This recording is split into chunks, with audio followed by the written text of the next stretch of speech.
Les gars, sachez une chose, une seule chose.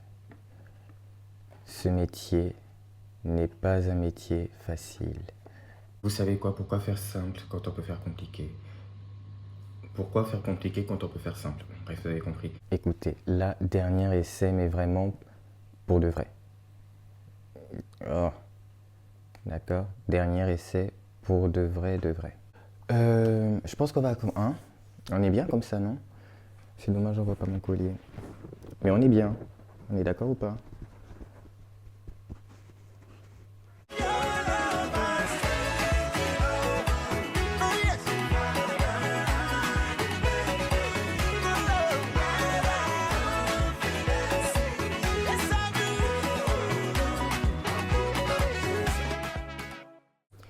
Bonjour les amis, j'espère que vous allez bien en ce quatrième dimanche de carême. Oh, c'est passé vite. Wow. Bon, enfin, moi, j'ai pas du tout vu le temps passer, c'est passé très vite.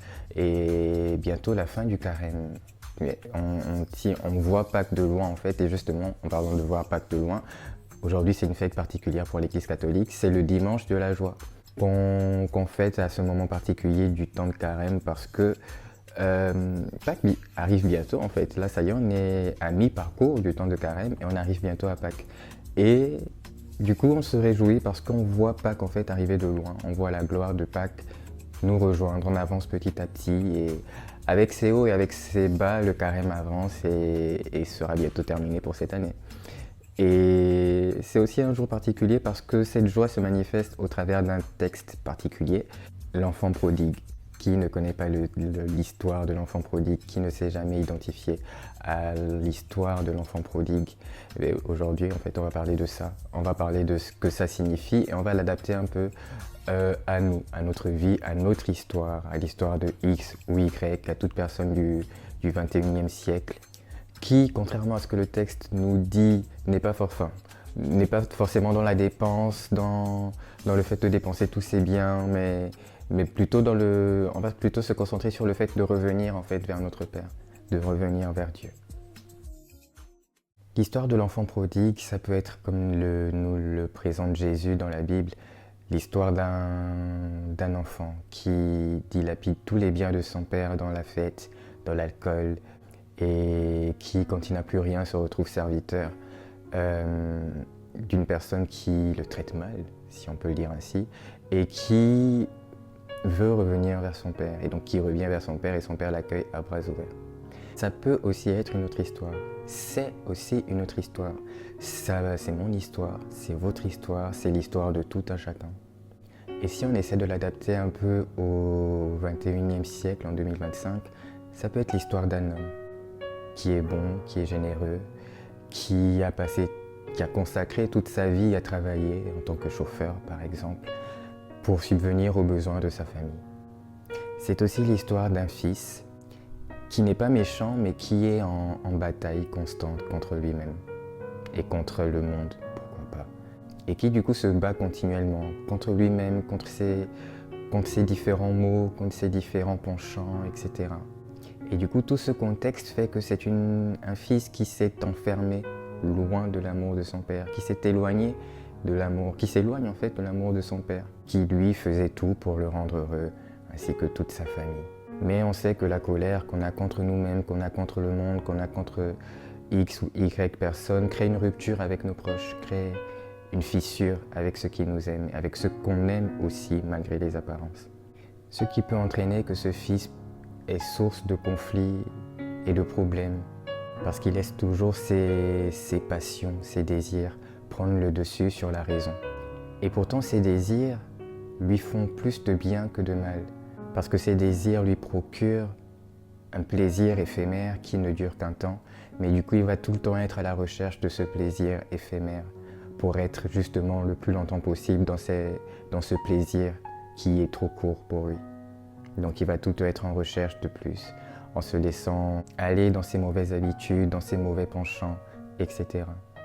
Il se rend compte que malgré ses efforts, il a du mal à s'identifier à ce monde, à ce cadre familial, à cette identité qui pourtant est la sienne, mais dans laquelle il ne se retrouve pas. Cette identité que lui a transmise son père mais dans laquelle il ne se retrouve pas. Et malheureusement, ses pensées, ses combats, ses actions, son attitude l'éloignent de plus en plus, un peu plus, jusqu'au jour où il se retrouve trop loin et où il atteint le point de non-retour. Dans cette histoire, on imagine qu'il décide un bon jour de partir brusquement, de partir de la maison de son père, en laissant derrière lui de grosses conséquences désastreuses pour la vie de son père, pour la vie de sa famille. Donc lui, il part pour être loin, pour être libre, de laisser cours à ses plaisirs éphémères et malsains. Du coup, il part, il vit sa vie, il est dans le bonheur, mais le bonheur éphémère, donc ça ne dure qu'un temps, et après on est à la recherche d'autres sensations, et c'est un cercle vicieux qui s'instaure, et ensuite de débauche en débauche, d'errance en errance, et bien on touche le fond. Et il touche le fond. Il se sent plus vide que jamais, malgré tous ses désirs qu'il a assouvis, tous ses plaisirs éphémères. Et surtout, il se sent plus seul que jamais. Et il y a toujours un moment où on fait une introspection, où on réfléchit. Il y a un moment où il se dit, ce fils, que là où il était, en fait, c'était pas si mal. Il y avait son père, il y avait sa famille, ses frères, ses sœurs. Il y avait de l'amour, il y avait tout l'amour que son père lui donnait, ou plutôt que son père essayait de lui donner, mais auquel il s'était fermé, auquel il s'opposait, à cause de tous ses combats, à cause de toutes ses pensées, à cause de tous ses désirs. Et il se rend compte qu'il avait à proximité tout ce qu'il cherchait, sans même savoir ce qu'il cherchait. Donc à un moment donné, bien sûr, quand on est au plus bas, mais on ne peut plus tomber plus bas, on ne peut que se relever. Et donc ce fils décide de se lever et de rentrer, affronter la colère de son père qu'il a laissé dans les problèmes avec toute sa famille. Parce que du coup, les conséquences du départ du fils avec la voiture du chef de son père, du patron de son père, c'est que derrière, par exemple, son père a perdu son boulot. Donc son père a tout perdu. Il l'a laissé avec la honte sur sa maison. Donc il a cette image de ce père qui est en colère contre son fils, qui peut-être l'a renié, qui peut-être l'a supprimé de sa vie, l'a supprimé de son cœur. Et pourtant, derrière, on a un père dont tout le monde se moque parce que malgré tout ce que son fils a fait, tous les soirs, à la même heure, il se met devant la porte et il regarde vers l'horizon comme s'il attendait quelque chose ou comme s'il espérait quelque chose, le retour de son fils. Pour continuer dans mon histoire, un soir, alors que le père, comme d'habitude, était sur le pas de la porte à regarder l'horizon, il voit au loin une silhouette et il reconnaît la silhouette de son fils. C'est effectivement son fils qui est de retour à la maison. Alors qu'est-ce qu'il fait? Il se met à courir à toute allure vers son fils pour aller le rejoindre. Et son fils, de son côté, en avançant, il voit son père arriver en courant. Donc il prend peur en craignant la colère de son père, qui avait tout perdu par sa faute. Alors apeuré et honteux, il se jette à terre à genoux et il commence à pleurer. Et il y a son père qui arrive et qui se jette à son cou et qui l'embrasse. Le fils, surpris, lui dit « Mais Père, j'ai péché contre le ciel et envers toi. Je ne suis pas digne d'être appelé ton fils. » Mais le père lui dit « Mon fils, tu étais mort et tu es revenu à la vie. Tu étais perdu et tu t'es retrouvé. » Et le fils lui dit « Mais je t'ai repoussé toute ma vie et tu as tout perdu par ma faute. Ton travail, ta seule richesse, je t'ai tout enlevé. » Et là, le père lui répond « La plus grande richesse que j'ai, c'est l'amour que l'on partage. Et tu me fais le plus beau des cadeaux en revenant le partager avec moi. » Alors le père relève son fils et l'aide à rentrer à la maison où toute la famille l'attend pour se réjouir tous ensemble. C'est l'histoire d'un père qui attendait que son fils revienne et il l'aurait attendu toute sa vie. Et c'est l'histoire d'un fils qui s'est perdu, mais vraiment perdu, et qui revient chez son père. Cette histoire, c'est mon histoire, c'est votre histoire, c'est l'histoire de toutes les personnes qui tombent et qui ont du mal à se relever. C'est l'histoire de toutes les personnes qui tombent, qui s'éloignent de Dieu, qui renient Dieu souvent, et qui reviennent à lui tout honteux, mais que Dieu accueille des bras grands ouverts, avec la joie d'un père qui retrouve un fils qu'il croyait mort. C'est l'histoire d'une relation d'amour pur. Et c'est notre histoire pendant ce temps de carême. Cette histoire est peut-être extrapolée, ou peut-être pas du tout. On sent que c'est un peu imagé, que ça ne colle peut-être pas très bien à la réalité. Mais en 2025, avec tout ce qui se passe dans toute la diversité de ce monde, je suis sûr qu'un fils qui a tout fait perdre à son père pour ses propres intérêts, pour s'amuser, serait difficilement pardonné. Mais là, dans cette histoire, malgré tout ce qu'a fait le fils à son père, le père n'attendait qu'une chose, il n'espérait qu'une chose, qu'il revienne à la maison. Parce que ce père, il pardonne toujours. Il nous pardonne toujours. Et ce père n'est pas n'importe quel père. Ce père, c'est Dieu, qui est là à nous attendre, qui attend qu'on fasse le premier pas. Et même au-delà de nous attendre, quand il voit qu'on revient vers lui d'un cœur sincère, comme le père du fils prodigue qui le voit de loin, il court vers nous pour venir nous prendre dans ses bras d'amour ou à l'endroit où on se trouve et pour nous aider à revenir à la maison. Il ne nous laisse pas revenir tout seul, il nous laisse faire le premier pas et il vient nous accueillir, nous prendre par la main, nous relever et nous guider. Si notre démarche est sincère, si notre cœur est pur, il ne peut jamais nous laisser tomber. Et c'est là toute la joie de l'Église catholique qu'aujourd'hui, en ce 4e dimanche de Carême, où on fête le dimanche de la joie, c'est là toute cette joie, l'amour de notre Père, qui est un amour que l'on a rarement vu au final. Un amour qui a amené Jésus à mourir sur la croix et à ressusciter pour nous sauver.